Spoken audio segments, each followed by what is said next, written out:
Yes, people, welcome back to the JNM podcast. So today's very big day. It's our first proper guest on our podcast, and anyone who's been watching YouTube, all that stuff, knows who our guest is.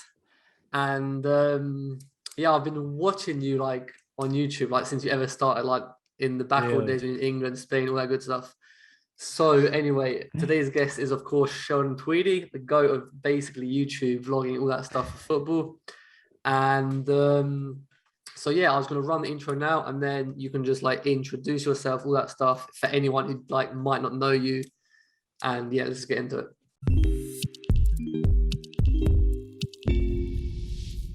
Sure. So basically, I'm 23 years old. I got a pretty dead trim right now because oh mate, you seen mine? I was on live on Instagram and I was getting hate saying get a trim, get a trim, get a trim. Mate, last night I got bored, so I'm just I can't be bothered to do the back because it's too hard to do by yourself. So I've just saved the size. I put it down to like a 1 or something. But anyway, yeah, I've just been traveling around playing football, and just documenting the whole journey, and it's been one hell of a ride. I've been injured. I'm sure almost every footballer goes through injuries, and some are more complicated than others. It seems to be that when you're in this YouTube space, people think that everything's kind of like, oh, you have this injury, you do this and you're going to be okay. Yeah, and it's 100%. just not the case. So for me, I've had a meniscus tear.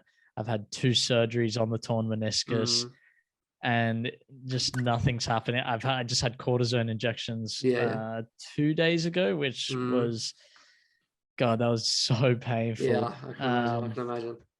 But yeah, it's just injuries are always tough, and you just gotta have the right mindset and occupy yourself doing other things.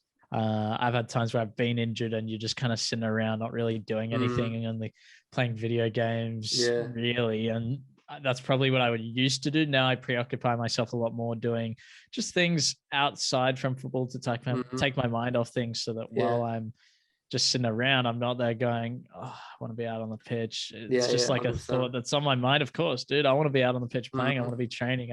I mean, I see videos of you and Diego and these other guys going down to the park and just training and just kicking the ball in the sun, barefoot, whatever it is. And I'm there going, oh, bro.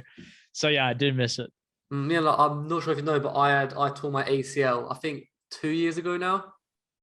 And I was out for a total of like 15 months because I had to wait for like, I had to wait like 3-4 months to get the op done on my knee. So that was hard 4 months because like I didn't know if I had to get the operation, if I don't have to get it. So that was tough. But then once I got my op done and like, thanks, touch wood, all that stuff, it went smoothly. It was all good. And then after the injury, I was back playing after 9 months. So yeah, like I know especially the first few months, like of any injury, but especially like an ACL, meniscus, them sort of injuries, they're horrible because like just the easy things like going up down the stairs, going for a toilet, shower, all these simple stuff, you just can't do it, and it's horrible. It's horrible. Yeah, it's, you know, I had my first meniscus surgery, and I think maybe 5 months in, even a few months in when we started the rehab, I would get like this clicking noise, and it would just continue to come back. And people say, oh, Sheldon, just do knees over toes, you'll be better.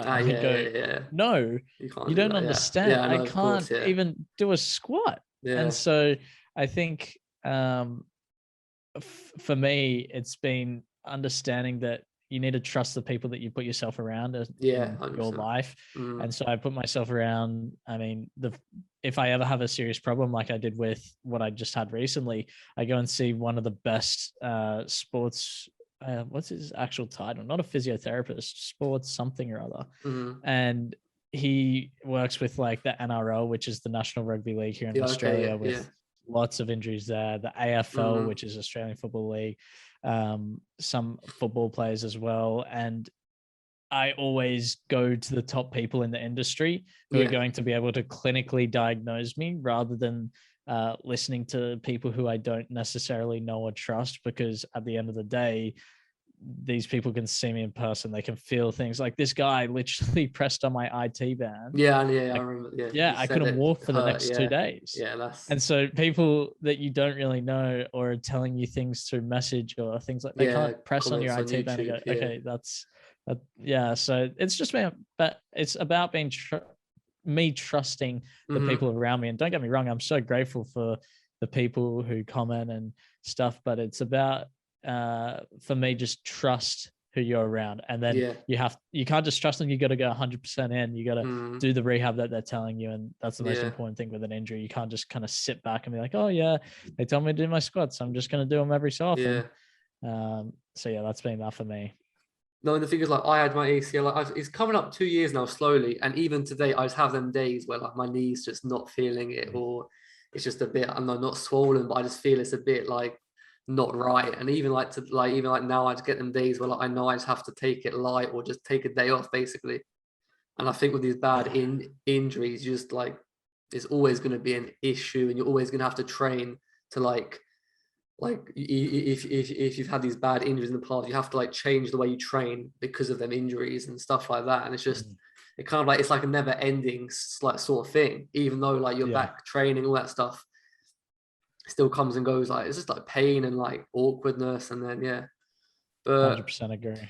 But basically, like the first thing I want to talk about was like basically how you started playing football. Did you start from like a really early age? Did you start like straight away when you were a kid? Was it through school? And basically just that, like from the start, how you got into playing ball basically. Yeah, so I started playing when I was 5 years old. Just started playing in my local area. Dad would always train me, and then started going through the younger age groups, and I would just be the standout player, which when I always look back at those times, and I would have loved to see where I would have been if I was in England or Spain. Of course, all of these European countries, because I mean, I'm in the under 8s, under 9s, like easily kind of like one of the best players in the area. Scoring like 4, 5, 6 goals a game. I mean, not against the best competition, of course, but still. But if I was in England, does that opportunity lead to signing with a very decent club at the age of 9 years old? Yeah, exactly. And so that's, it is what it is. I'm not going to sit here and say things would change if I was somewhere else, but it would have been, I just would have been really interested to see how different it would be if I was in another country. So yeah, I was playing there, and it's not until back then, it wasn't until under 11s where you could actually go and sign for like a representative team. But that representative team is in the NPL 1, so it's not even a professional. The professional league, the A League, didn't have anything below it. It just had professional and then the under 21s, and that was it for the professional scene. So I signed with under 11s, and then after the first year, I was one of the first players picked for the under 11s. I had one thing I'll never forget. I had the fastest dribbling time in this like little circuit that I was doing out of everybody. But then I was the first player dropped the next year, and I don't think I performed very well. I can't even remember, dude, but I think I had a couple of injuries or something. But I was one of like 2 players dropped or something going into the under 12s, and they just said I wasn't big enough or something like that. Normal stuff, normal stuff. Of course. Yeah, normal stuff. Like it is what it is. So that's kind of been the story throughout my career, and trying to work on it we're in lockdown now, but just before lockdown, I've been working so hard on that because it's something that's important and something that I can do whilst I'm injured. I can build this physique. And so yes, just kept grinding, playing for I ended up like going down to my school team and then going to like NPL 2, making it back to NPL 1. Now I was NPL 1 from under 16s to under 20s, and then went overseas and stuff. But during that under 16 to under 20s, I made it into Sydney FC, which is the professional A League setup. I made that into their youth team, and just as a train-on player. So I didn't play any games, but I got to train with all of the they weren't getting paid much at all, but with the youth team players, and then sometimes the first grade players would come down and train with us. But it was an amazing experience. Trained there for a year, and then the next year a new coach came in and he said, Sheldon, yeah, look, we won't be picking you this year. We're going into the MPL1 men's comp. So we're playing against men. I think I was 17 or 18 at the time. Yeah. And he said, yeah, look, technically on the ball, like you're better than some of the players we've picked, but you're not big enough to be able to physically compete in that league. I went, oh my.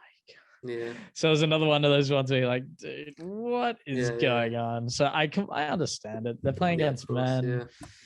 You know, they're picking huge guys. Like I know the people that they were picking. And you always wonder whether they just say it just to say it. But I feel like that was an instance where maybe it did make sense that they did need to pick bigger people. And it's unfortunate for me. But luckily then I ended up making the Wanderers, which is like the crosstown rivals from there. And became a train-on player there, and then ended up leaving just because I thought in my mind at that moment I had a better opportunity with an MPL1 club. It was just ridiculous travel hours. Like we were doing, it was fine in the beginning because when we had youth league training, it was 6:30 a.m. we had to be there, and it was about a 50-minute drive. So I was waking up at 5, which was fine. I was so okay with that. Did that for ages, months on end, really. And that was like perfect. You know what? Wake up, go get it done, drive all that way, work, go home. And then they started putting the training at like 4:30. And you have to go, it's the same distance, but now you're traveling like 2 hours and 15 minutes there, and then an hour and 45 minutes home 4 times a week or something like that.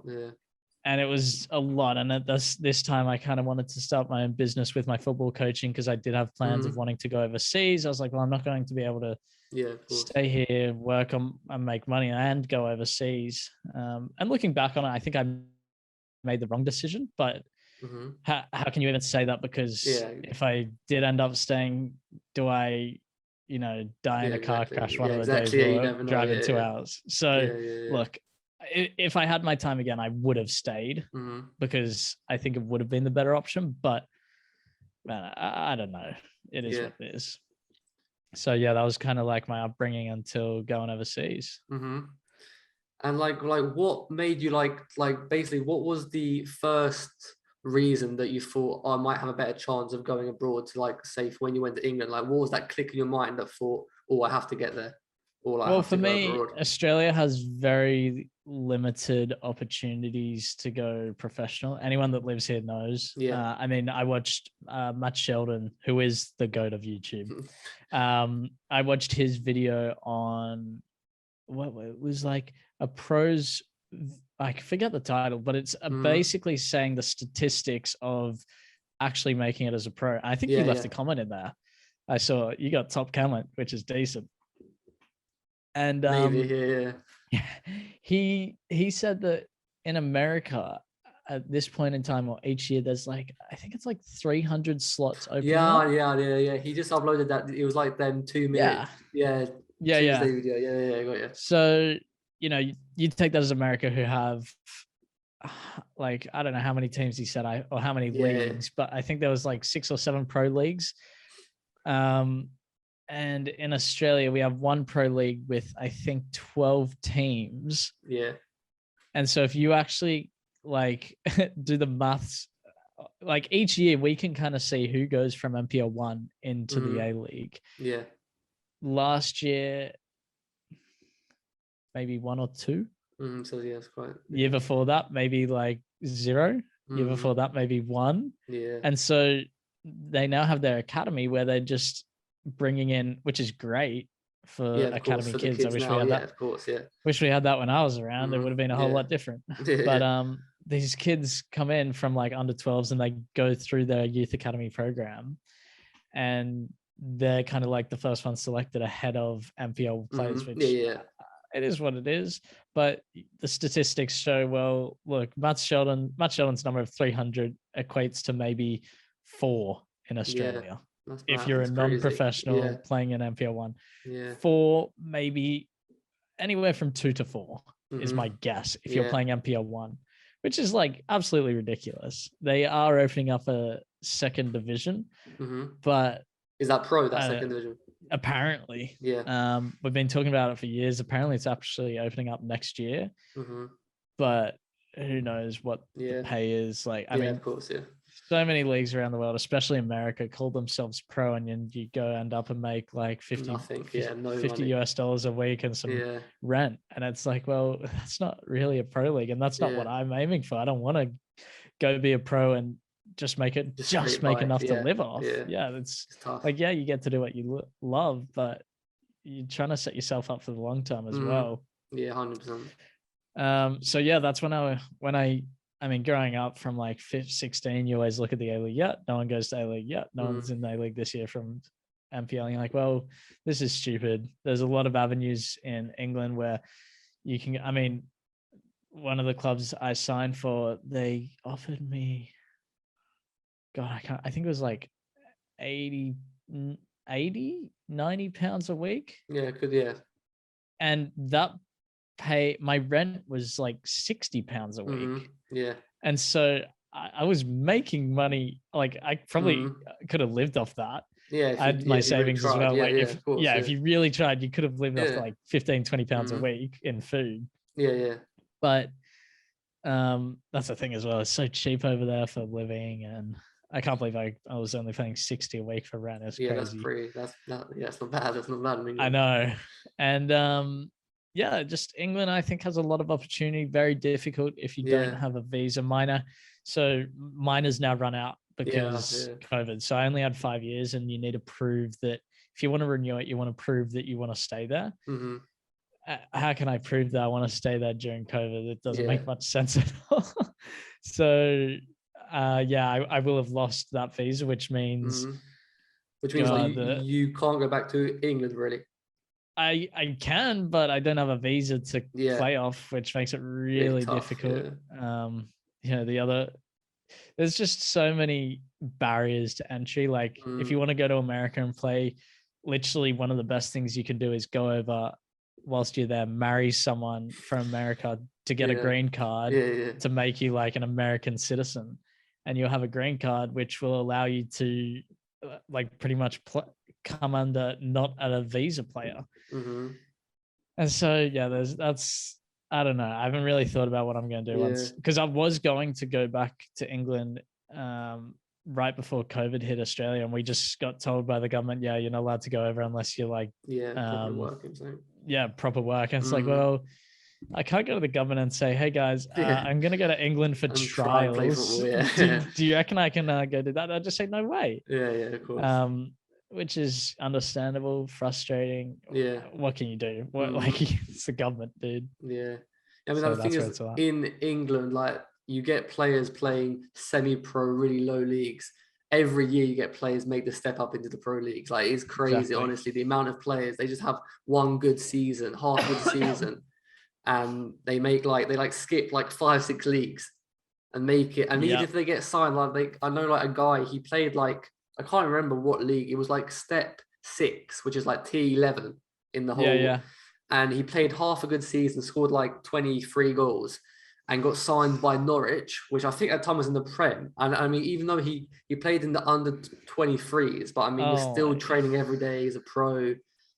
And like now, I'm not even sure what league he's playing at, but he's playing pro. I think he's playing League 2 now in England, which is the 4th division, which is crazy, like crazy. See, you just don't see that in Australia. The year before I had my injury, I think I was playing for Parramatta. Went there for half a season in MPL 3, which isn't the best level. And I went there and I scored, I think it was like 11 or 12 goals in like 10 games. And literally... Was that in the orange kits? Or was that not... no, red kit. Oh, okay. So I remember you had like a good half season. I can't remember what club it was. And I remember you wearing these like orange and black kits. I cannot remember what the club was called. Yeah, I think so. Parramatta orange? No, I don't think. We had red and... anyway. But I scored 11, 12 goals with a few assists in 10 games. Nearly stopped this club from getting relegated. So I'm doing all of this for a club that's going down. And I had 0 teams reach out to me asking for me to come and play for them at trial for them. And it's like, well, like, if I was in England and I was scoring 11, 12 goals in 10 games, your phone's ringing for a team 100%. for a team that's about to get relegated. Yeah, exactly. We're not talking about I'm joining a top team who's running over the top of everybody. I'm just going to go there, tap goals in. I'm creating goals. Yeah. Just that was really surprising to me that not one person, the only person who now wants me is this year, the coach of that team, the assistant coach is now the coach, is now buzzing my phone once a month to say, come back, when are you ready? Yeah. But it's just, I think that's the problem in Australia. That if you just compare England to Australia, you go, yeah, it's clear to see where the problem is. Yeah, I mean, even in England, like if you play in these like step 2, 3, which is still a good league, like step 3, as you know, step 3, 4 quality players. And even because like obviously all these teams are big on social media, Twitter, and if you're playing every week, like week in, week out, and you're scoring goals, and just your name getting tweeted saying goal, Sheldon Tweedie, 59th minute, I don't know. Clubs like see that, and if they keep on seeing that name on Twitter every week, heads are getting turned, and like your phone's ringing, and people are asking, and like obviously the good thing, like when you're playing these step 3s, 4s, like 99% of the players don't sign a contract with the club, so like you're free to move all that stuff, which is a bit crazy, but it's good for the player, I suppose, because you find a better chance or opportunity, then like you're good to go. But like just so many problems here. But I mean, you can sit. It kind of goes back to the Matt Sheldon video. You can sit here and complain, and of course, base it all on the system. I'm not doing that. I'm just saying our system is pretty bad. There's ways around it. I mean, you can still play MPL 1 and make. There's some players in that league who are making like $1,000 to $2,000 to $3,000 a week.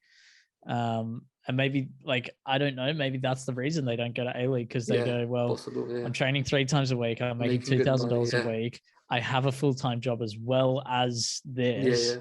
Or, you know what, you can go to the A-League and make 90,000. Well, if you're coming from MPL 1, you're going to be on $80,000-$90,000. And you're going to have to quit your job. And you're going to have to train full-time. Every day, and for these guys, they're like, well, I'm making like way more money. Why would I? Exactly. You get that in England as well. Like players get called to go into League 2, League 1, and they're thinking, no way, I train Monday, Wednesday, Fridays, I get this much money. Like there's honestly no point. I mean, like, because obviously in England, like League 1, League 2, they're big leagues, they're tough leagues, like physical and massive. Playing Saturday, Wednesday, like that's tough. That's grinding. Yeah, we played against God, I can't even remember the club that I signed for. It started with an R. Redditch.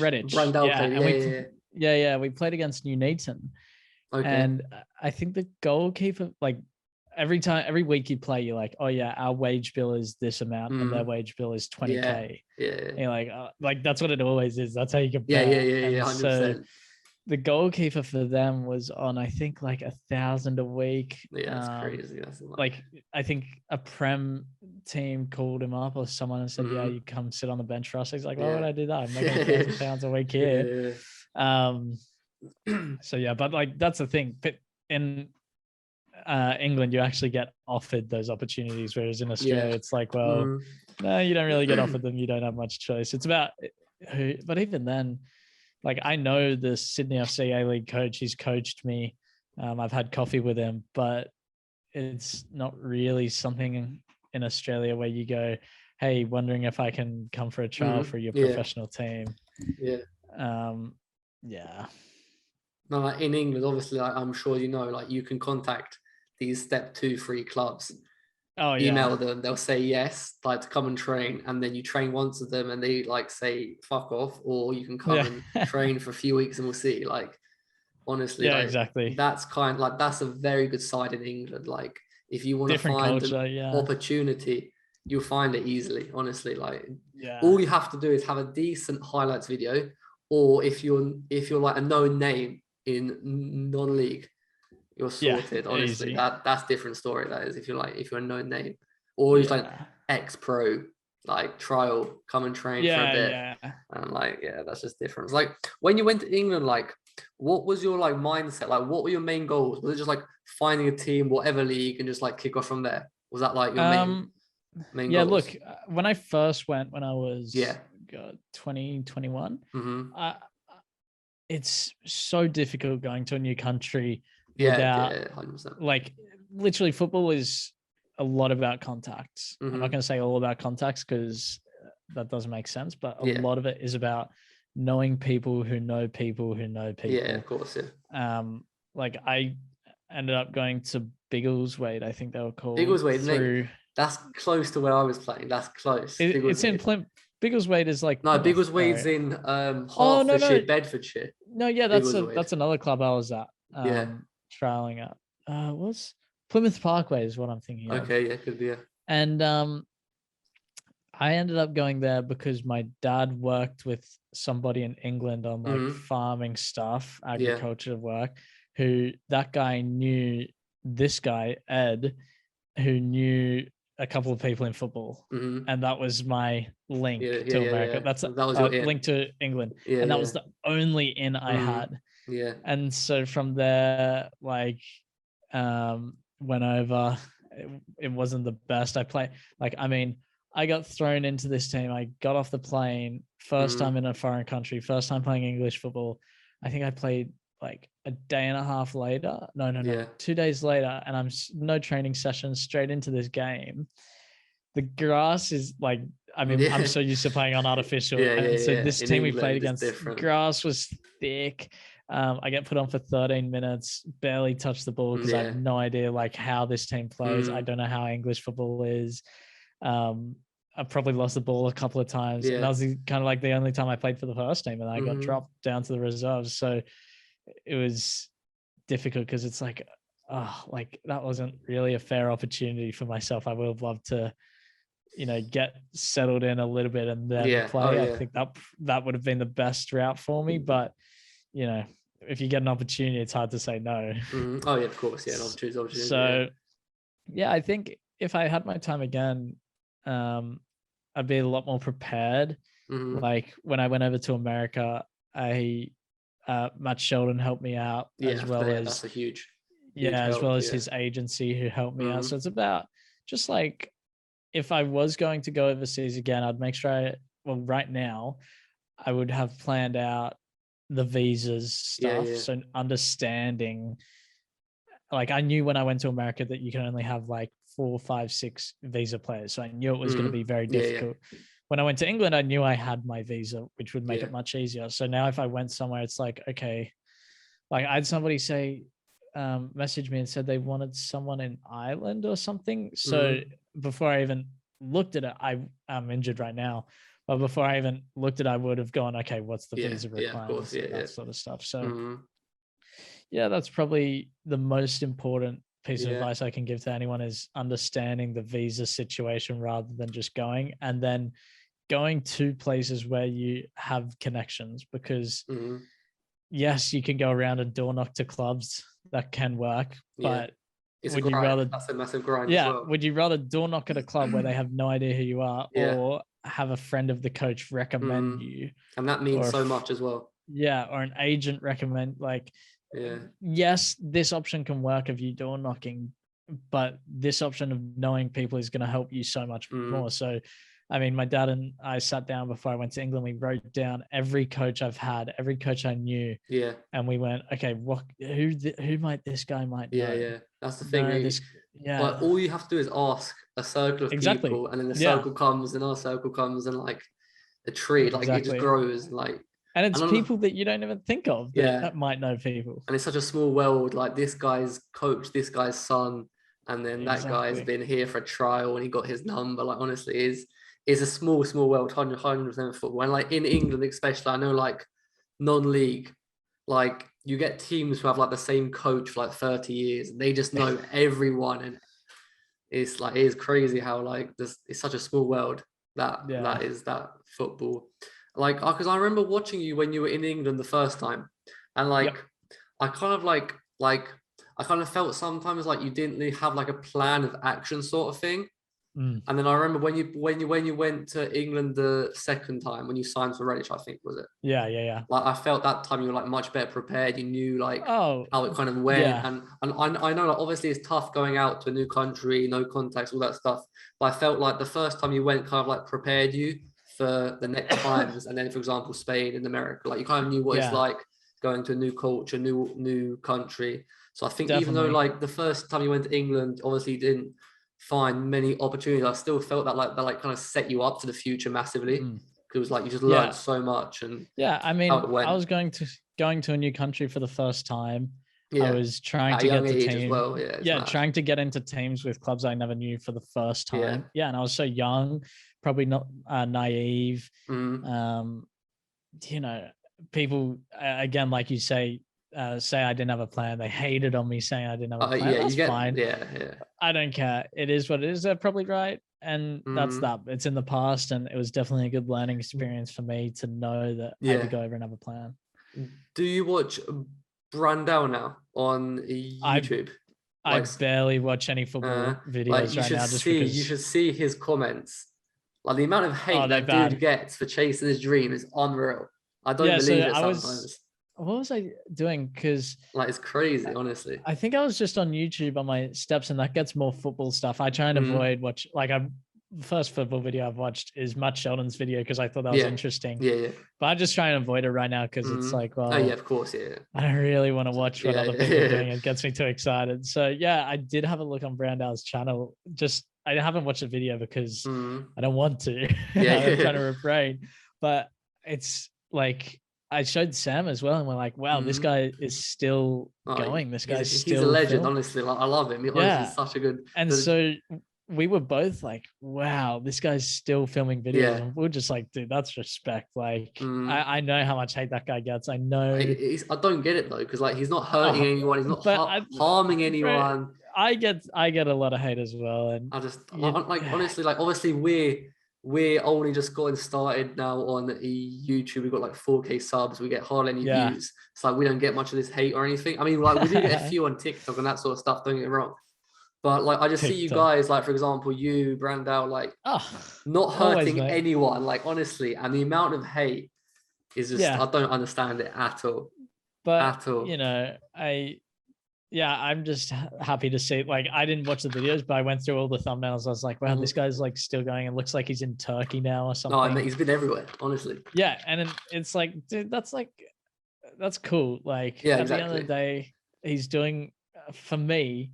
Looking at it, I go, okay, that is really cool. Like he gets to travel around in COVID, whilst like people can't travel. In COVID, he's in Turkey. Playing football. Bro, I wouldn't want to go to Turkey after the stories I've heard over the last few years. But yeah, to go just travel and play football, it's like, damn, that's what I was doing, and I know what it's like, and it's cool. It can be lonely and but that's exactly what I wanted to speak about, like bringing up Brandau, and obviously you, like we get so many DMs about going abroad and stuff, but like from what I see, people don't understand how difficult it is to pick up your bags and just go. And I just wanted to ask you, like, how are you feeling, like, I don't know, in England, in this room or apartment you're sleeping in, like at nights, you're all alone, like what was going through your mind? Because I know myself, me playing abroad, some nights or some days, some weeks, I just hate it, honestly. Yeah, well, the first time I went, I had a girlfriend of nearly 4 years. Broke up with her as I went, so that was tough. And then more recently, when I've been to England and America the 2 times, I had a girlfriend here in Australia whilst I was over there. And like both are tough, but I think for me it's like when you're over there by yourself, you always, like, I always spoke with my dad every single day. So like I'd always look forward to the morning or the night where I could FaceTime my dad, just check in, see how he's going. You know, I had a couple of mates who really stood themselves out. Fair play, just when I was over there, just having someone messaging you like it means once a week. And now I go, like, this is a guy who I've known since the one I'm thinking of specifically. You don't think he's like, that's like, I never thought he was that sort of guy that kind of looks out for you, but he would just randomly message me maybe once a month or like once every couple of weeks and say like, how's it going? Or like call me and we'd just talk about random stuff. And it was really nice to know that he cared about me. And so that's a guy who now, I mean, me and him are probably well, I'm not his best mate, but he's probably my best mate. So it's, I think that's important. So for anyone out there, if you have a mate chasing a dream, the support means everything. Just support. Definitely. Because it can be lonely when, especially I remember the last bits in England, when I was most recently there, I was debating whether to stay, whether to go. I had people telling me to stay. I had people telling me to go. And then that is a real overwhelming emotions. And you're kind of like, you're stuck there. Like, especially when it's like, let's say 5 in the afternoon and everyone in Australia is asleep. And you're there like, who can I talk to about this? Because it's killing me. It can be really, really tough. And then having the YouTube audience as well is awesome. I have so many supportive people out there, and supportive people as well who criticize me, which is great. But every decision I make, I know will be criticized in one way or another, which is okay. Especially on social media. Yeah, so I know, like, when I left America or when I decided to leave England, people say, "Oh, you're an idiot. Yeah, why would you leave?" All this stuff. But for me, I just had true belief that the decision it's like, I think Gary Vee says it. There's no like right decision. Yeah, he does. There's no right decision in life. There's a decision. And no one can tell. Like, of course, sometimes in life you go, okay, do you drink water or do you drink Gatorade all day? And it's like, okay, well, you can do either or, but water's going to be better for you. So that's probably a better option. So there are some options and decisions in life that are like, okay, this one's pretty clearly just a bit better. But a lot of the time it's, okay, like, do I drink Gatorade red or do I drink Gatorade yellow? And it's like, well, I don't know, which one do you think's better? What ones do you like more? And then it's like a 50-50 sort of thing. And I think I've had a lot of decisions like that, like staying in America, or do I go back home, or staying in England, going back home. And it's a 50-50 decision. And it's really tough, especially when you're on your own and you're training by yourself and you do want to pick the easier option. You always gravitate to that, but it's always important to try and break your comfort zone, which I think I've done so many times. And the more you do it, the easier it becomes. Like when I was in England, finding friends, finding new people. I mean, the first time I was there, I found Jay. Jay was a legend. We lived together. I had a lawn in Spain. Having these people around is always great. So that's the advice I can give. Because I like when I'm abroad or whatever, like I go to train, go home, eat, sleep, and whatever, and then like you've still got like this, I don't know, 6 to 8 hour window of your day. You don't know anyone. Like you can't just go and meet someone in the park or for a coffee, and like it's just them times. Like if I don't stay busy with business or JNM, like my mind just is all over the place. Honestly, it is a struggle. Definitely going abroad. But anyway, like, so I remember the first time you went to England, you were training with this like Crawley under 23 setup or whatever you want to call it. I just want to talk about that a bit. Like, how do you think was it like a good level, stuff like that? I got put onto that by a subscriber actually who messaged me saying he knew the coach. And I went in, trained, did very well, and they wanted me to stay. Now, I believe from what Jay told me and other people said, what they did was, I don't know if they still do it, but it was actually illegal, because if you have an under 23s, you have to pay them and play games or something. And we weren't getting paid. We weren't playing games. We were playing games against some random teams, but nothing really too special. And there was always the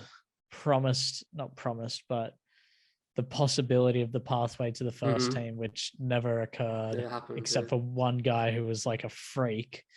So was that the guy with the curly hair from France?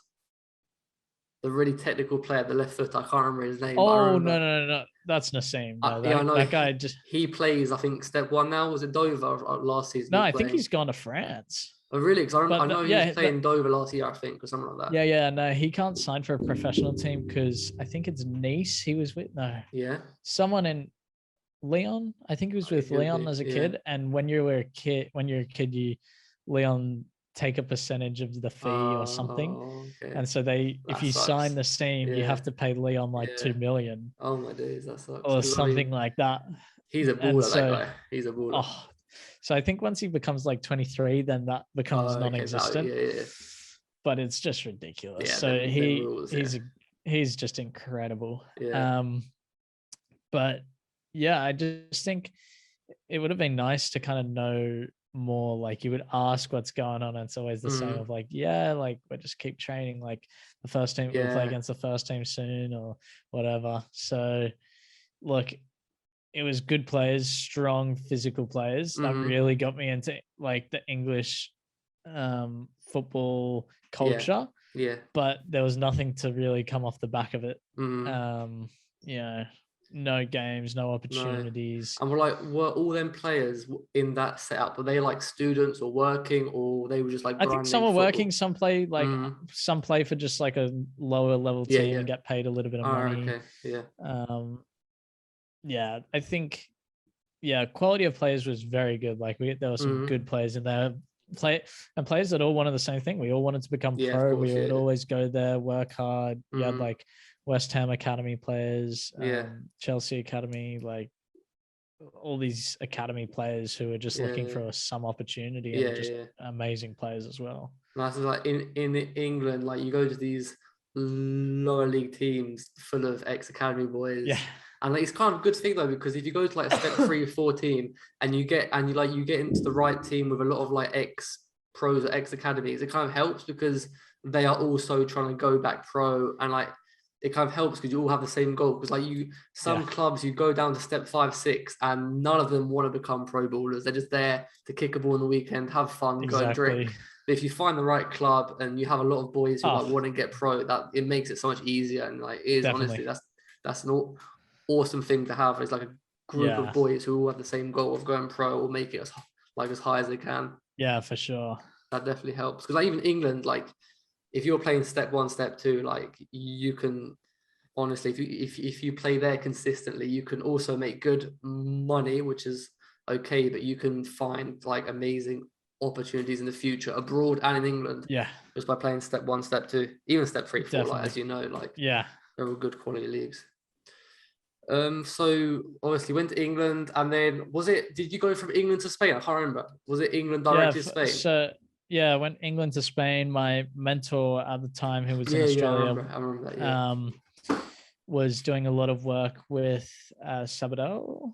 Sabadell? Yeah, I think so.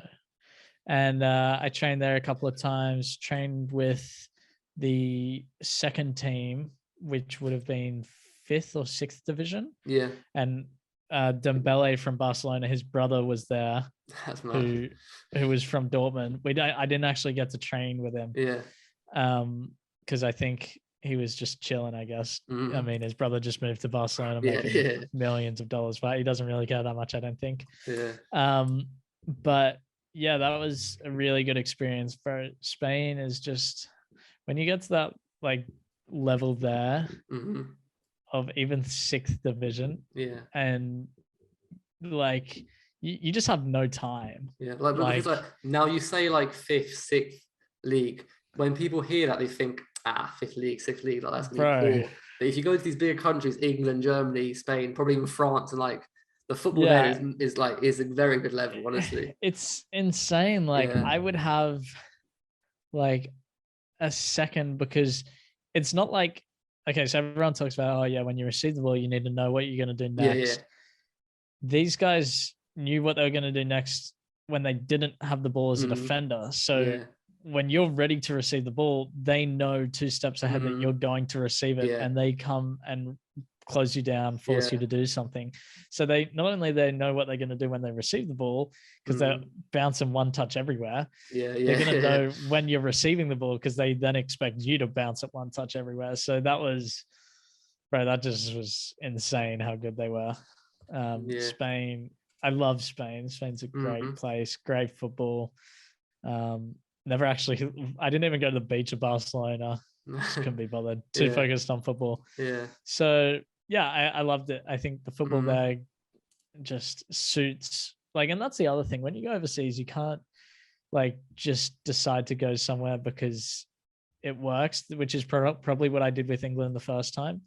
I went there because I had my visa and I thought I might be able to adapt. I probably can't adapt to English football. It's just not really. It's different, isn't it? I mean, I could adapt to a specific team that wants to play the way how I want to play, but I can't adapt to a team that wants to play a long ball in behind, because that's just not how I play. I'm not big, strong, physical. So that's like, I'd argue that I'd do better for like a higher level team, higher up the divisions than I would for a step 7 team. But I mean, you can't go play for a high level team without playing for the step 7. So, you know, that's why I think Spain worked really well. I didn't have a visa there, so I had to leave after a few months. Where else? Yeah, so I love Spain. I'd go back if I could. And play. Yeah, like I remember you went to Spain, and then then you went home, played home for a bit, wasn't it? In Australia. Played home. Played home for a little bit, and then God, I can't even remember. Hey, and I think I played home for 2 seasons or something. And then went to America. Talks of going to Asia. Asia could work for me. I have some people who want to take me over there now. But I mean, number 1, COVID. Number 2, I'm injured. So, you know, right before, it was like 3 days before I did my injury, I had someone wanting me to go up to Queensland in Australia and play NPL1.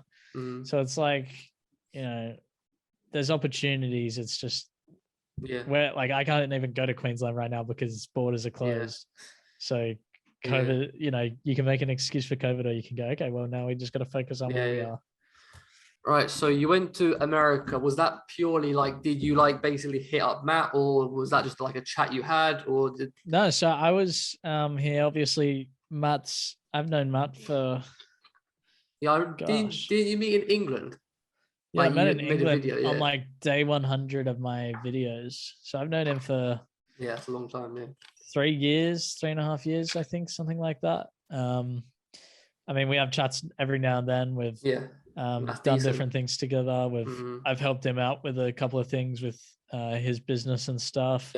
So yeah, we sometimes have a chat about what's going on, injuries, things like that. So I mean, he's a great guy. That like helps, doesn't it? Having someone who's like obviously playing a pro level. Oh yeah. And just to help, like these like small things, small details, and they help massive. So yeah, he actually messaged me one day and said, "Hey man, I'm going to put you in touch with my agency. Would you be keen on coming out to America?" And I went, "Oh, okay." So yeah, he basically just reached out to me. He's known who I am. He knows what I can do. He's seen my highlights, all that sort of stuff. And he thought I'd be a good fit. So yeah, he's put me onto them, went over, and again, it's just about who you know. It's not like I met Matt and then just didn't talk to him. It was, you know, I think he's a great guy. We just talked about stuff, and he just really liked me and helped me get that opportunity. So no matter who you meet, I think it's important to, you know, keep a relationship with them. And then see what happens from there, because you never know what can happen. Exactly. So like, if I remember right, you trained with Matt at Tulsa, obviously. Yeah. And like, was that just a train, or was there like an actual like opportunity kind of there? Or look, there was a possible opportunity, but dude, USL Championship. Yeah, that's a high level. I was going to ask, like, what's like, say for example, like difference between UCL Championship and Step 3 where you're playing in England? I know it's hard, but main differences, is it just like I think speed of play? USL Championship is like, dude, you got these Brazilians who are crazy. And like, not only that, but you have people who are huge, like huge physical athletes, and they're strong. I think it was real. Like, again, I get to America, and 2 days later, or maybe it was the next day. So I sleep. Yeah, I think it was the next day. So I arrived on like let's just say Monday morning, And then Tuesday morning, I was told that I was going to train. Yeah. I was like, all right, you got to be kidding me. Yeah. I get out, and I'll never forget this. At Tulsa, they have this like big complex. Yeah. And so you go to the changing rooms. And when you walk out the changing rooms, there's like this one door that leads to the outside. And you open this one door, and it's just sun blazing into this air-conditioned arena sort of thing. You walk out there, and you're on the training field, and it's like, God, 40 degrees Celsius, I reckon. Humidity like I've never felt before. Yeah. I've just come off a plane. I'm like, oh, you gotta be kidding me. So I'm training in this 40-degree heat, and jet lag. I get jet lagged as well, mind you. And I get put in the, like, it was rotation, so I got put in the middle for like this rondo thing. Yeah, boxes, where you had to like transition up and back. Oh, okay.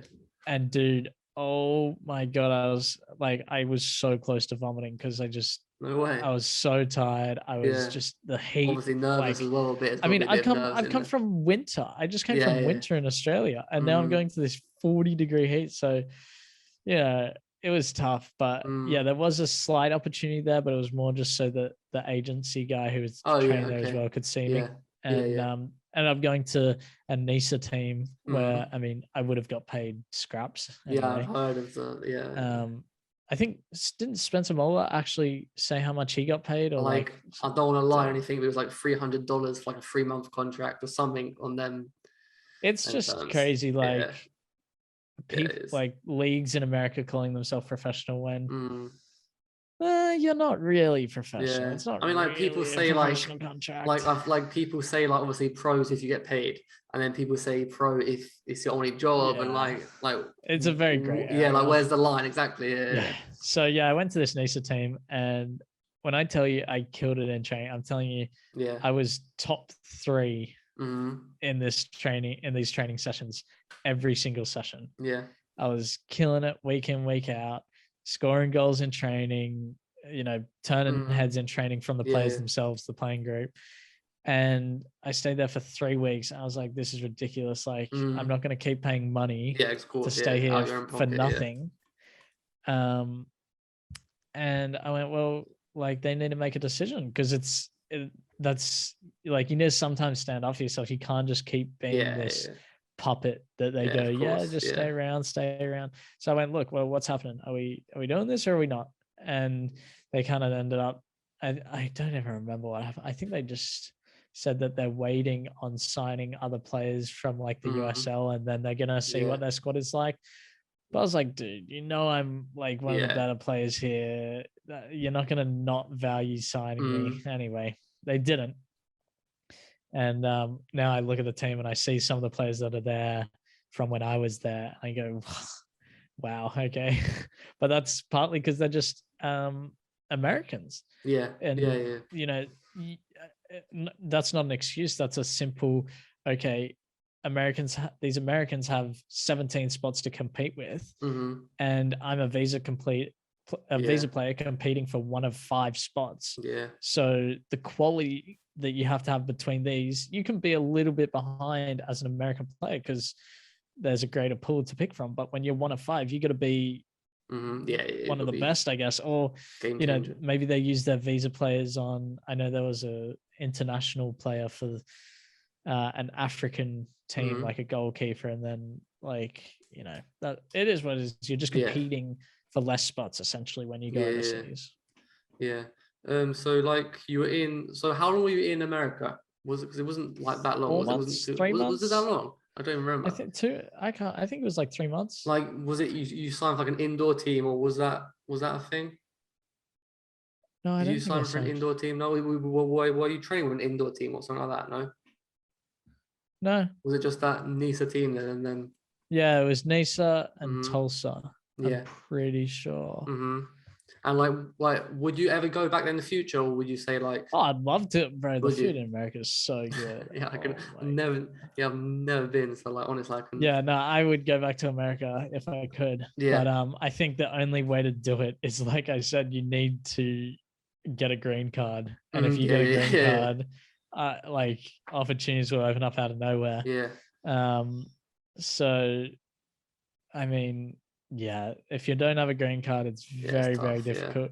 And on top of that, I mean, it is something you have to think about, that if you go to America, you're going there to go get like the kind of best contract you can get is your apartment paid for, and maybe $400 a month.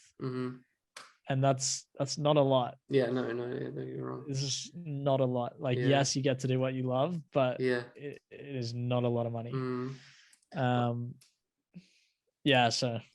But like I feel like when you're like, say like you're, I don't know, early 20s and you're wanting to sign your first pro contract, like then first few contracts are always going to be poor because you're not a proven pro, like you're not experienced. And like a lot of people think that, like, I don't know, say for example, they want to go over to England or whatever, they haven't signed pro and they expect like 3-year deals, massive money, and it's not going to happen. Like your first contract, it's going to be rubbish. Like it's going to be bad, money wise, apartment wise, all that stuff. Probably like a 9-month contract as well, not even 12 months. You like don't get paid for summer, and like you just have to like grind that like first 2-3 years out, I feel. And then if you can get past that, then I feel like the better money, the better contracts, and that maybe. Of course, like, of course, better contracts in America are only in. It's like here in Australia. No, it's like in America, your best contracts only really come at the MLS. Because a good contract in the USL is like, even USL Championship is like $1,000 a month for the 9-month contract. 9 months, it's killer. And that's like a good contract. So no, it is. It's tough, right? So you went obviously from America. You went back home. So what year are we in now? So you going back from America to 2021? I think 2021. I went back. No, what? I think I went. Oh no, I went back from America kind of recently. I think 2020 I went back. Okay. And then obviously you were playing here. Did you sign for a team after America? I mean here, like at home in Australia. So I just signed for then I went over to England. That's right. That's it. So I went over to England and went to Redditch. And that was only for a short time. That wasn't very long. So like let's talk about how did that come up? Redditch. Did you like just contact the teams? So actually no, a guy from the A League contacted me and said, hey, I have a contact in England if you want to go over. And so I was like, you know what, stuff it, let's do it. Something to do. There's nothing going on in Australia right now. So I went over and trained with this team again. Really good in training. Killed it. I'm like, how long? Like, I'm paying rent for this place. How long until you kind of let me know? And I spoke with the coach. He said, hey, look, we're actually just speaking with a conference level number 10 who has had some like mental issues or something, mental health concerns. And we want to bring him back here. So we're kind of just waiting on that. Anyway, it got confirmed that he was going to come back, and that was my spot gone because this guy, I think he was a good player. I never saw him, but they just got this guy in from the conference, and I was like, oh, okay, well, what can I do? And I just got moved along. So that was frustrating because I felt like I was one of the better players. So did they train Tuesdays, Thursdays? Yeah. So you train Tuesdays, Thursdays, and then obviously like at that level, it's like you wouldn't get your accommodation paid for or anything like that, would you? No way. No, I wasn't even getting paid. So I had to live out of pocket, which is fine. That's the most important thing. You got to be able to save up. Save your money, go over. So then Brandao messaged me, and having these people in the community is awesome who care about you as well. We both share the same struggles, and he just invited me to go up to Redditch, and I was like, yeah, sweet, let's do it. And got me in contact with the coach, went up there, trained for 2 sessions. 2 sessions, coach wanted me.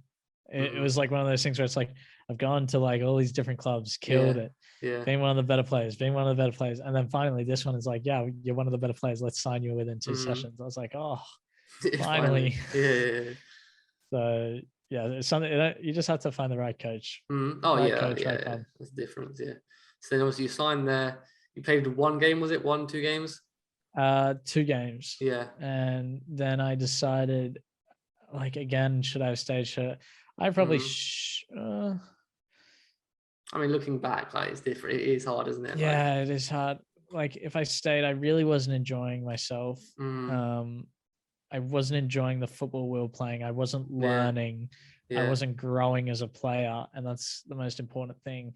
I was there just to kind of train and play and not learn a whole lot. And I love learning. Like, I wasn't going to a training session and being like, wow, I learned so much about like what I can do. It was just, we're just going to training, and then I'd do my own individual training in this park where the grass is about this thick. It's like, well, I'm not actually like improving as a player. I can't even go to the gym because I can't get a gym membership because I don't have a UK bank card. It's all this small stuff. Like, that's something like going abroad. All this small stuff becomes 10 times harder. I try and ring up the gym. I say, okay, can we make this work? No, you need a UK bank card. Well, okay, sick. I can't go to the gym. I can only do some random stuff at home. Like, I'm not developing. So I was like, you know what? I should go home, develop myself, get ready, go back to England in August. Like, work with my sprint coach, all of that sort of stuff. Because August is obviously the time in England. Before August, definitely. Actually. The time to be that in summer England. period. 100%. So I was like, okay, you know what? I'm not preparing myself for that time at all. Let me just go back to Australia, prepare myself, get ready, and then I'll come back to England in like around that August period in preseason, find myself a team, and I'll still have my ancestry visa. And go from there. And then obviously came back to Australia, tore my meniscus, and that was it. That was injury. So obviously, like now, injury, obviously. What's happened. Obviously, you've had 2 operations, stuff like that. You had your injections the other day, right? So you still have to wait on that, see if that improves. Like, you don't know about that. So I had the injections that's just time, I suppose. 2 days ago, I think, and that hurt like hell. Far. I have a fear of needles, but the needle didn't actually like get me. Like a cortisone injection is so painful, and so he did one into my like kind of just near my IT band. And that like I can't even explain. I can it's almost like a balloon, and then like if this is inside your knee, it just explodes and it kills. And so I was like, you had to wear a mask as well. So I'm wearing a mask. I'm trying to breathe. I'm like, I can't breathe. And so then like I have a problem where I faint with needles, but it wasn't the needle, this pain and just the thought of it, everything. Is it still bad now, or is the pain gone? I mean, I'm sitting here in pain. Like, it's just constant pain. Partly because it's supposed to take a week or 2, 2 weeks to work. But dude, then he did the second needle into the fat pad of my knee. And like, he only gave me 15 seconds. He's like, he's finished. He's like, okay, that's that one done. How are you going? I'm like, yeah, all right. But I might faint during this next one. And he gave me about 15 seconds, if that. And he just went straight in. Killer. Dude, it's so bad. So obviously injuries, like, it sucks. It's the worst thing in football. But like, do you think getting injured has kind of helped you grow steps more? Like, is that a thing? Do you think? I think it's given me a lot of time to focus on trying to set myself up for the long term. Like, one of the things that I've been thinking about while I'm injured is, okay, if I do play football, the chances of me earning $4 or $5 million throughout my playing career is so minimal. You know, my goal when I come back is to try and get a club where I can make $500 to $700 Australian dollars a week, which is easily possible. For the level I'm at, even coming back from injury. But yeah, it's just, you know, steps is something that I've worked on for just over 2 years now, I think. 2.5 years. And it's amazing.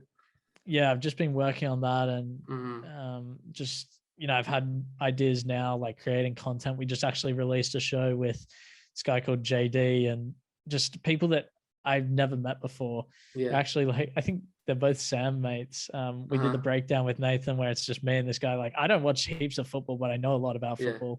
We just kind of talk like as if we're the just a casual fan. And then we have JD, where we talk about, like, this guy knows ins and outs of football, so he's a lot more like opinionated. And talks as if, like, he loves to give his opinion, and so the feedback on that has been amazing. Talking about, we do life at Steps as well, which is giving everybody the behind the scenes business look at Steps, what's going on with the business, what's working, what's failing. It's given me a lot of time to focus on that and grow it for the long term. 100%. Like we talked about this earlier on. I wrote down, like, so obviously you have Steps next to football. I just feel like, do you think as a footballer, is it a positive thing, negative thing? Is it important? It's not important to have like a side hustle or business next to football. Like, what do you think about that? Like, I kind of think I know your answer, but yeah, look, for me, it's crucial. Like, I love football, but like my huge passion is business. I love marketing. I love building brands. What? I think I'm working on another channel called Tweedie Talks Business, where I talk all about business and different investing. So I've invested in NBA cards. I'm now investing in like NFT racehorses, which can breed and build a passive income from that. So I'm always interested in like these different sorts of things. For me, it's like crucial in my life that I have something like that, because that's my passion. I don't think everybody has that in them, of course, which is fine. But I think it's important, like, if you're going to travel overseas, if you're going to do something, you need to occupy yourself overseas doing something. And look, that might just be playing FIFA every day, if that's what you want to do. I don't have the mental capacity to do that, because I'll probably break my controller after a game. I don't even play it. I only play COD really every now and then. But like, you just need to have something that is your passion, whether it's, it could be like League of Legends on the computer, or it could be even your passion could just be going down to the park and having a kick about it, or it could be watching Netflix, like just something that is going to pass the time whilst you're overseas. Because I just, you have so much free time playing football, and I just feel like it helps as well, because obviously injuries, like now, or if you're just in bad form or anything like that, I feel like having a business or something, you can pay your attention on that, takes the focus of football a bit, and it just makes the whole thing easier. Because if you do live football 24/7, which is like, I used to do that, and like at some point you're just like, oh my days, like just it's too much. Like you need something else to like take your mind off it, and just, even though, like, because I like having a business because it takes my mind off everything else basically, but it's still like productive and all that sort of stuff. So it's like the perfect like mix for me, I think, personally. I think that's good. But like I said, I don't think everybody is capable of running a 100% business. Agree with that. 100% agree with that. But if you can, having a business is something that's going to provide you with that income, and help you out in some sort of way. So I just do it because I love it. It's like income, money, all that stuff. But like, I just feel like by doing something like just having an Instagram page, a YouTube channel, like if we didn't do that, me and you wouldn't be here now talking. Like I wouldn't have met these many people. I wouldn't have talked to Brandel. Like, there's so many different things that comes from a YouTube channel, a business. I don't know, a blog. I always say, I think everybody should document their journey. It is mad. Some people try to and give up, but you just got to stay consistent. It's the most important thing. Like, when I started my journey for the 365, I was like, all right, I'm going to document every single day. And I might have missed a day here and there. Maybe a vlog here and there wasn't that great quality, but I still got out my content every single day so that I could document my journey. Not like for everybody to see, but for me to look back on one day and be like, I committed to that. I committed to the 365 days and didn't give up on it. So that's cool. I think everybody should do it, but it's about staying. I do see people try and do it, and then it's like day 14, and then there's no video for 3 weeks. It is a grind, because obviously the editing, all that stuff.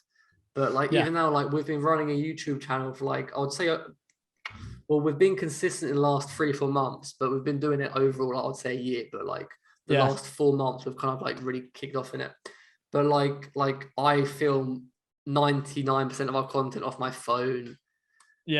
People think you do, like, obviously it helps, don't get me wrong, having all the good equipment and that stuff, but all you really need is a phone and and editing. Yeah, I mean, was a good program. You're ready to go. I'm pretty sure Brandao for like a long. I don't even know if he might even still edits it on his phone. Edited it on his phone, and that's just mad. He films on his phone, edits on his phone, and uploads on his phone. Dude, that's a grind. That's a grind. 100%. That's something there's no way I would do in my life. So I have huge respect for him for that, because that's like, exactly. That's commitment and consistent at new levels.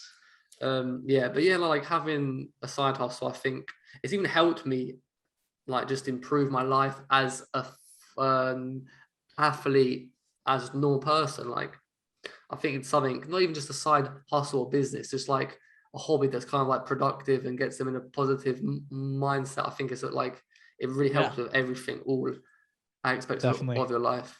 So basically, like obviously, what are your next? I know obviously you don't want to tell everything, obviously, but like what are your like next steps or focuses for steps, basically, without telling any secrets or the stuff you don't want to say? There's no real secrets. I love kind of giving transparent views. So the next step is to build this into a kit company. What for like teams and stuff like that, like teams and stuff. So it will be, Steps will compete with Nike one day. It's just going to take a few years to kind of get it off the ground. But since I started doing grip socks, I was very early to the market. I feel like you started. No, like I don't like that's what I always say. Like you started that when I started it. Now there's grip sock companies all over the place. Everyone. And so I feel like I did start that, which is cool, but which is a bit crazy as well. Yeah, it's, I mean, we have over 600 5-star reviews. So many people love the sock. So you can try and copy, that's fine, but they're not gonna be the same level. And so the next step is building. We have to. Right now we've got t-shirts, training shirts made. They're actually all in. Yeah, I saw you were on t-shirts. I watched a video on your Steps channel with you and Sam. Yeah, and you were both of them Steps t-shirts. Yeah, I saw that. Yeah, so we got the Steps training shirts. We've got training shorts. We've got a polo made. We've got the tracksuit jacket, tracksuit pants in sample production right now. It's quite hard, isn't it, trying to make a brand of clothing? Like the amount of money you have to put into it, and I mean, samples. I would have spent so much money even just on grip sock samples trying to get the right material. I mean, I always say I've lost like $6,000-7,000 on red grip socks. Just specifically red grip socks, because that's crazy.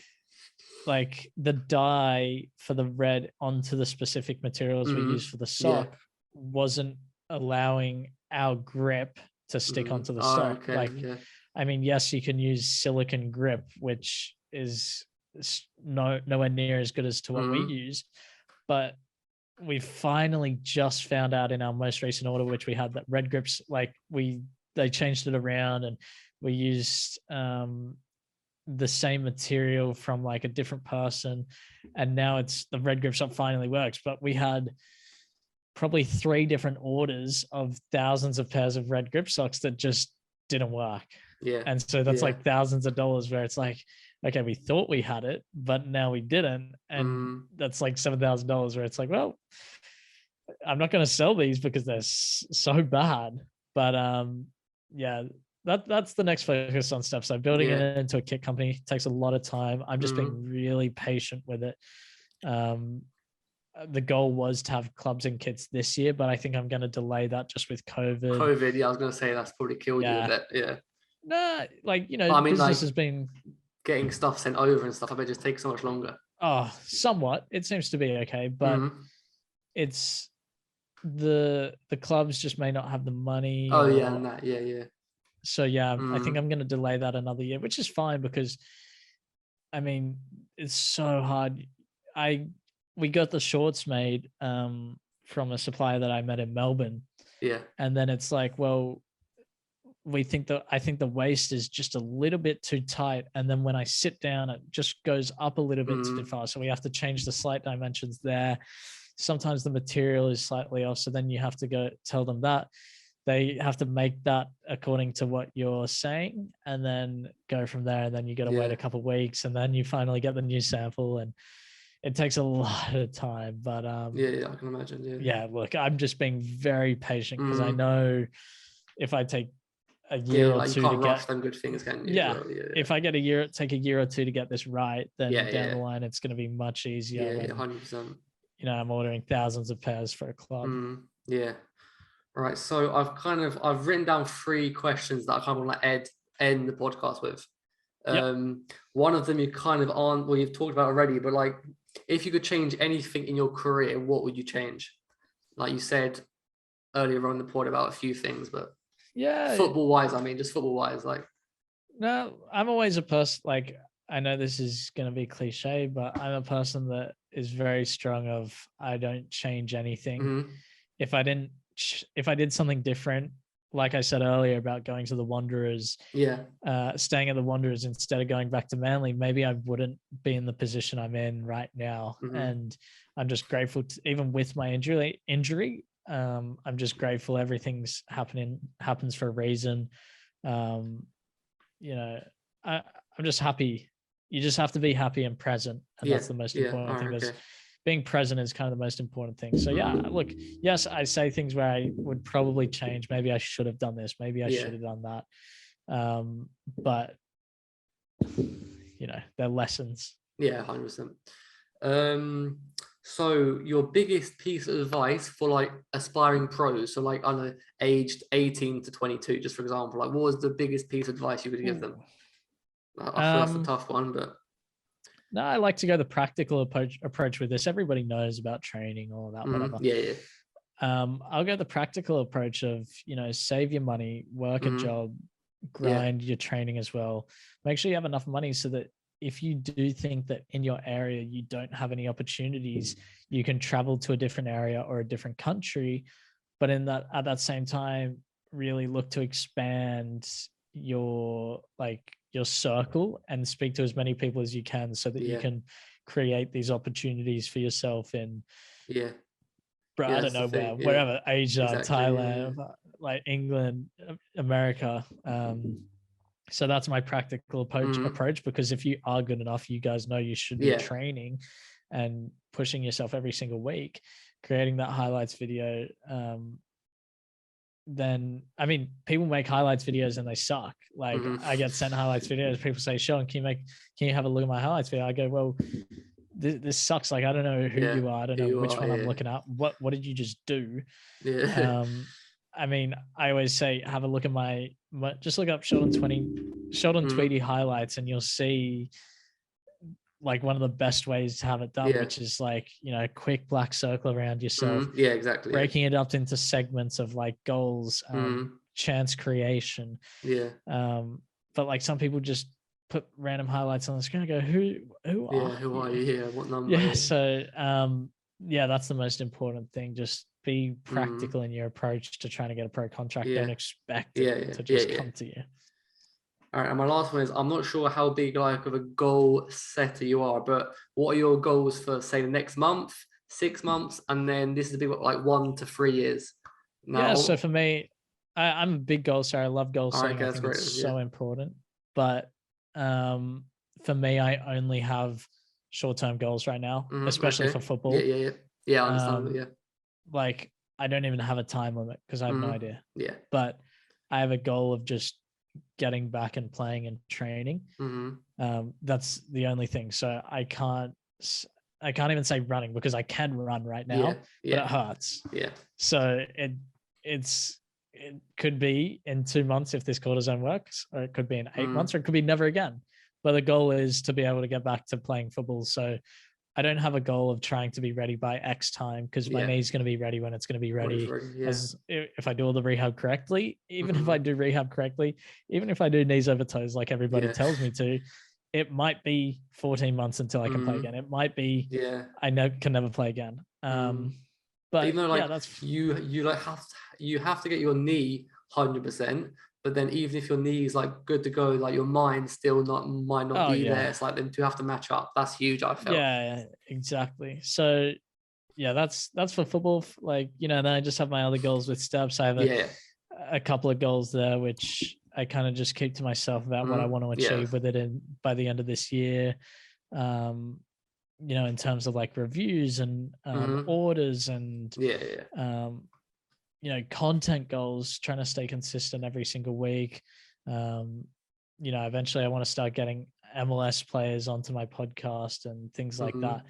So it's like a lot of goals there, but if just specifically football, sometimes you just can't create a goal because you don't know, especially when you're injured. Yeah, of course, yeah.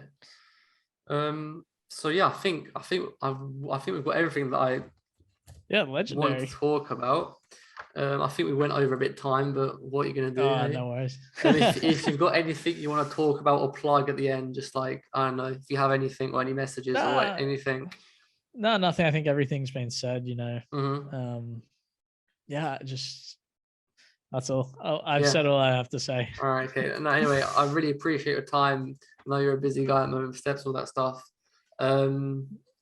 So yeah, anyway, appreciate it. I hope you have we wish you all the best for your knee, your injuries, all that stuff. Hope you can get back into football and your daily vlogs and all that stuff, because we will love that when you were like going to America, I miss the daily vlogs. England, like it was honestly I tell you what, I ain't doing a daily vlog when I got nothing to vlog about. Yeah, I know, I understand that, but like honestly, like, it was such a good story to follow. Like you, I know, Brandao, like every day, different town, different location. No one does every day, do they? Yeah, Brandao did it, but then like he signed for a club and then he stopped. Like he only does it when he is trying to sign. Yeah, exactly. Yeah. But I mean, do you know Diego? I'm actually doing a podcast with him, Diego GTL or TGL. Where does he play? He's over in Canada and no, I'm not sure. Yeah, well, oh no, he's not doing every day. Dude, no one does every day. Every day is a grind. It is a grind. No, yeah, no, he's not doing every day. Dude, if I was playing, I'd be doing every day. But I did change. Would you still do it? Well, I changed up my content when I was in Australia, and I did a lot of like high quality edits, like really high quality montages. And I just still trained. I did everything I was doing. We just had a cameraman there. Yeah. Bro, I love daily vlogs. It was good fun, but for me now, it's like the time to actually edit a daily vlog to where I could spend that time so much better elsewhere. But I love it. So it'll come back one day. It's just it'll take some time to get back there. All right, so let's finish up here because I don't know. I don't know, like hour and a half maybe. I think about hour and a half. I think. Yeah, something like that. Yeah. So anyway, appreciate time. Appreciate it. Easy. Wish you all the best, Josh. And peace out, guys. Easy.